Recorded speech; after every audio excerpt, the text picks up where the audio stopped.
Right. Grieg. Yep. Grieg? Whatever you like. What is it? It's Greg. The eye is just a pretentious flourish. It is a bit pretentious, that eye, isn't it? Did you choose that? Yes. We did a tombola. Yep. Your name came out, Grieg. You have been selected for this collaboration. Whoa. Incredible. I'm very excited. I've got lots of ideas. Very excited. Could you be more excited? Oh, I'm so excited. That's amazing. Yeah, can't wait. Alright. What's your experience? What experience do you have? I've been making stuff out of household shite since I was a child. So it's a lifetime of expertise. A lifetime? I mean, how old are you? Since I was maybe 8. I'm 44. It's not a lifetime, is it? That's like 30 odd years. Maybe a lifetime in the 1700s. Okay, yeah. You just need to think about your answers here, because I have a list of potential collabs. Okay, I can tell I'm wobbling already on the tracks. It's Hey, you don't tell me that it's wobbling on the tracks. You're new to you're a fresh fish. You don't come along. I've been doing this 2 years, Sonny Jim. I mean, I've been making like shorts and sketches for like 20 years. Oh yeah, doesn't matter. That counts for nothing now. You're starting fresh. You're on the crafting train, or you could be. Yeah. If you play your cards right. Okay. Right. So, assuming you get this collaboration, Greg, what would you like to build? I mean, I feel like saying you first. I mean, should we say together? Well, I wanted an aquatic thing. Yeah. So I was thinking tentacles and I was going to do Cthulhu.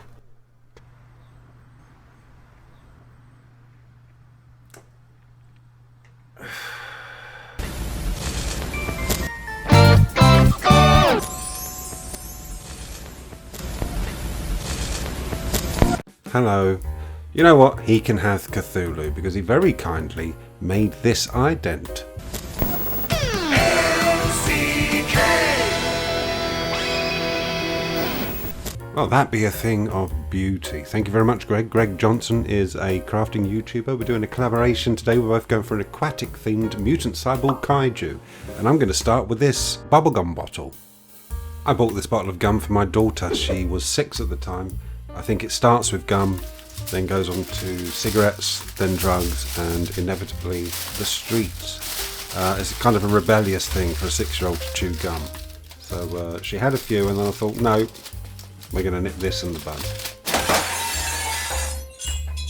While I was yammering on there, I filled this thing up with tinfoil just to give it a bit more solid necessity. And then I'm going to sand it, which I've done. It's already sanded. Make sure we get all that horrible plastic ready to take glue. Now, I've not told you what I'm making. You would have seen the thumbnail anyway, but for those of you that didn't look at the thumbnail and just immediately went to the video, you'll see it as it slowly reveals itself. This is a miniature base held in place by hot glue and, for the long term, super glue. This is just going on top of the bottle. We want to disguise the fact that this is a bottle. That's the goal. That's the main aim. I bought a big set of Sharpies. Coloured Sharpies, and these were the 2 most unattractive colours, so I'm taking their lids and I'm going to turn them into little sort of booster jet things by cutting them up and jazzing them up a bit with beads and such. You'll see that process unfold, as often these videos tend to go. I said go very weird there. Go. As often these videos tend to go. Got a fancy little steampunk cog on the end there. And I've got this little tub of nail art pieces. Very good for small details. But right now I'm looking at these little ones. They look like tiny hinges and they're the exact right scale for this model. I don't know where you would use these on you now. These little rebar looking things. Please leave a comment below.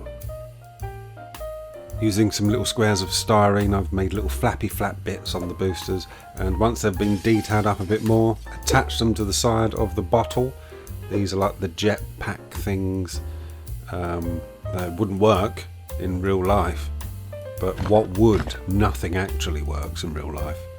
I have lots of wooden Scrabble pieces just for crafting, and I needed this to fit perfectly on the back of this cylindrical object. And it never occurred to me, but watching Cut Transform Glue, I enjoy his channel very much, he said place sandpaper around the shape you want it to be moulded to, and then sand. It's obvious, isn't it, when you think about it? But I never thought about it, because not as smart as I thought I was. Over to my fancy shells now. I'm taking these earring butterfly stud things, so the things that go in the back of studs and earrings, shaped like butterflies apparently. They don't look like butterflies to me, but whatever. I like to use these for conduit type things, for wires to thread through. Anyway, the wire I'm using is a guitar string. It's probably the only guitar string I have. If anybody is getting rid of any guitar strings, then hook me up, because I have 6, but they're on my guitar.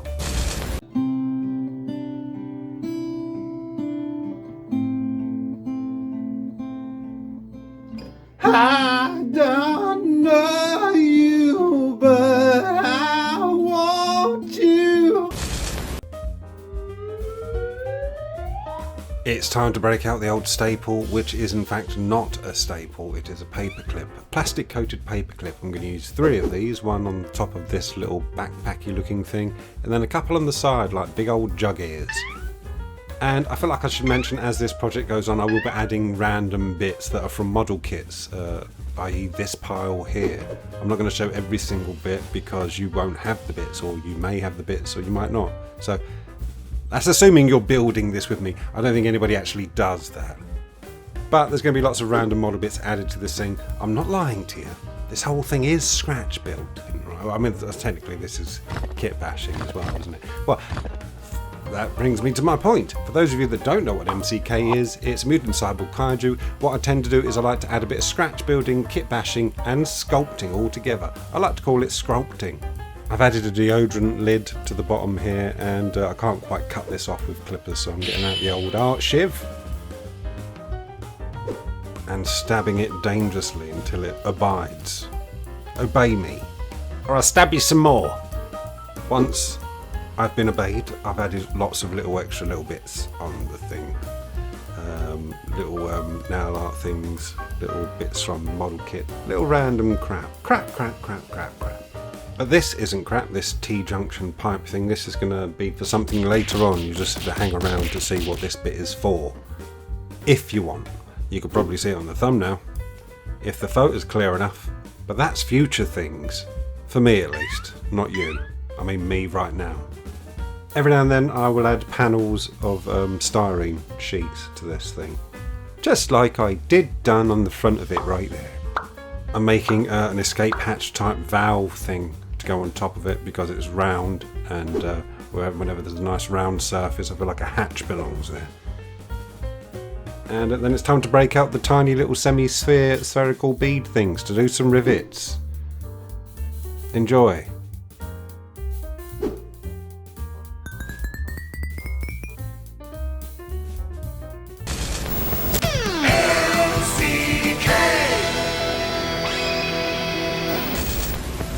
Got them rivets all over it. Well, not too much, don't want to put too many rivets on, but I think I've got just enough. Now on the back of this thing there are lots of little kit parts from random kits. I'm not sure what they are, but I want to make them look like they've got some kind of function. So this thing I want to turn into some kind of receiver, radio thing. I don't know, maybe it wants AM, FM. So I made an aerial out of some sugar wire, which is just the long wire that's sturdy. And add a little bead at the top. Happy with that wire? Happy with that aerial. This model is by far finished, but I'm going to give it its first coat of prime and then all the other colours that go on top. If you've watched this channel before, you will be familiar with the burnt sienna and gunmetal stage. And while that spins, I'm going to quickly thank the patrons. Only one new patron since the last video, that is the Unsinkable Medusa, but the Unsinkable Medusa did sign up for an entire year. Thank you for your faith. A big thank you to everybody in the tippity top tier on the left there. And a big thank you to everyone in the do-gooders and the doers tier. Thank you so much to all of you. Really, you are keeping me alive. It's not the money, it's the faith. And it's the money. If you'd like to help support the channel, then there is a link below. Thank you so much.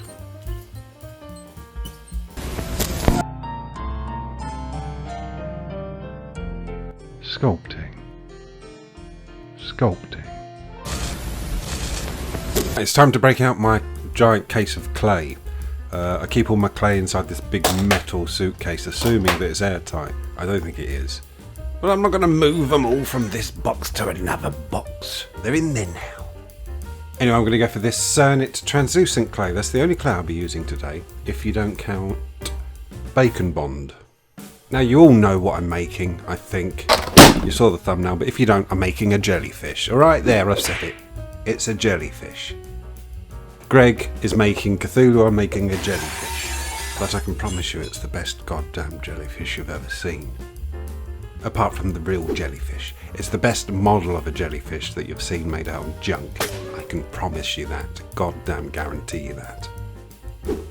Right? I have some very sturdy steel wire here from the Wilco Rest in Peace. It's gone now. Using this, lubing this up with a bit of Bacon Bond and attaching some clay to it. We're just going to make tendrils. This is fun, this, because you can't really mess it up, because a jellyfish is just a hot mess. Look at the state of the thing. It doesn't know what's going on. Now, I've got a little fact for you, actually. Now, do you know what a colonial hydroid is? Well, you may have seen Portuguese man of war jellyfish, the huge things, with they're very dangerous. They're not a jellyfish.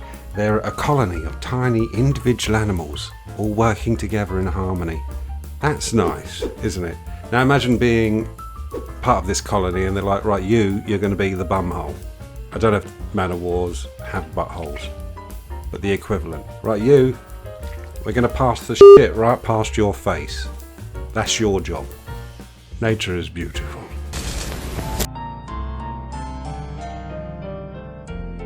Painting. Painting.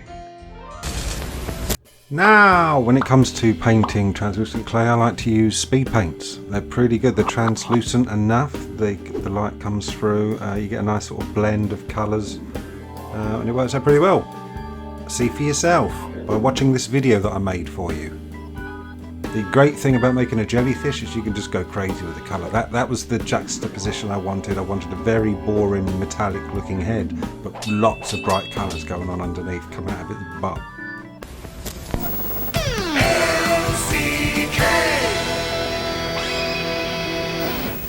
Some of you may be wondering what the point of this jellyfish is. I don't know. I have a range of these MCKs. Now I've got a jellyfish, I've got a bat, I've got a slug, I've got a parrot, which looks nothing like a parrot. Looking at my shelf. That's it, just those four. I don't have any lore for them, but I will. We've got a bit of a universe going on here. I'm going to make some kind of story, some kind of plot, some reason for them all existing. Because that's what you people seem to need. Honestly, you need some logic. What is it? What's it for?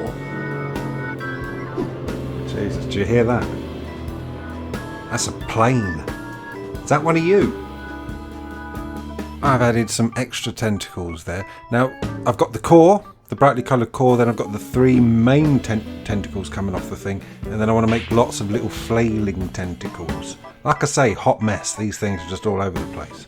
So I'm going to use some garden wire, twist it up, cover it in some Bacon Bond, and then I made the mistake of putting it in my air fryer for 2 minutes.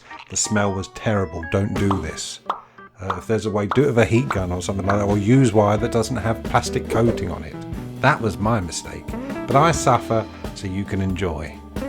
Base coated them a lovely shade of pink, and then use some speed paints on top, a bit of orange, a bit of purple.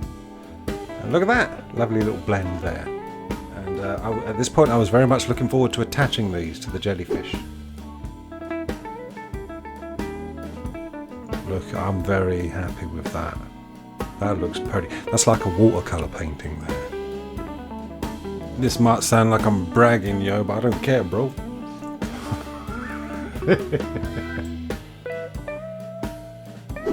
That is a deathbed laugh, if ever I've heard one. Anyway, I'm going to use some UV resin to cover these tentacles and such, to give them that nice slimy look. It just adds to the lovely colours. It makes them more vibrant. And it's lovely and sunny outside, so it didn't take long to cure. I've done this build in a strange order, but I decided to paint the details on the back of the metal casing now. So it's very simple, just a few brasses, some dark grey for the cables, some brown for the leather straps. The huge. I haven't done any washes or any kind of rust or anything yet because that's going to come at the end. And now I want to I want to take you back to about 10 minutes ago when I showed you that little T-pipe thing. Well, I'm going to make some kind of Doc Ock type tentacles that are flailing from it. This jellyfish, I mean jellyfish as a whole are pretty useless. They wouldn't mind admitting it if they had a brain. But this one's a bit smarter. He's got little tentacles at the front that he can control. These are the tentacles that do the damage, should this jellyfish feel the need to. Using these little cylindrical beads and wire, making sure I go from large to small to get that very subtle gradient. Happy with these, and they can be manipulated as easy as an old lady trying to cash a cheque and she's got no idea. She lets you do it for her. You say, well, that's all that came out of the machine. I mean, you hear stories. This is a tiny little sweet thing from my shop. It's a little can that's full of sherbet, and I'm pretty sure I've been holding on to this for a while. It's probably 2 years out of date. Let's try and get that sherbet out. Yeah, as I expected. It ain't coming out. I was going to eat this. Didn't even look at the date. I was just about to chuck it in my mouth before checking the date on this thing. And I get all that sherbet out with the archive there and dispose of it.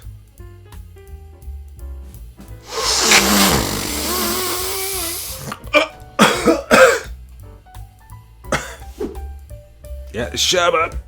For the record, it absolutely is sherbet. There's nothing else. So please, YouTube, do not demonetize me. You're allowed to sniff sherbet. No law against that. Anyway, I made a tiny baby jellyfish. I'm yet to add washes and a black oil wash and stuff, but I'd just like to say please go check out Greg Johnson. His link will be underneath. This is a collaboration. We're both doing aquatic themed MCKs. I never leave myself enough time at the end here.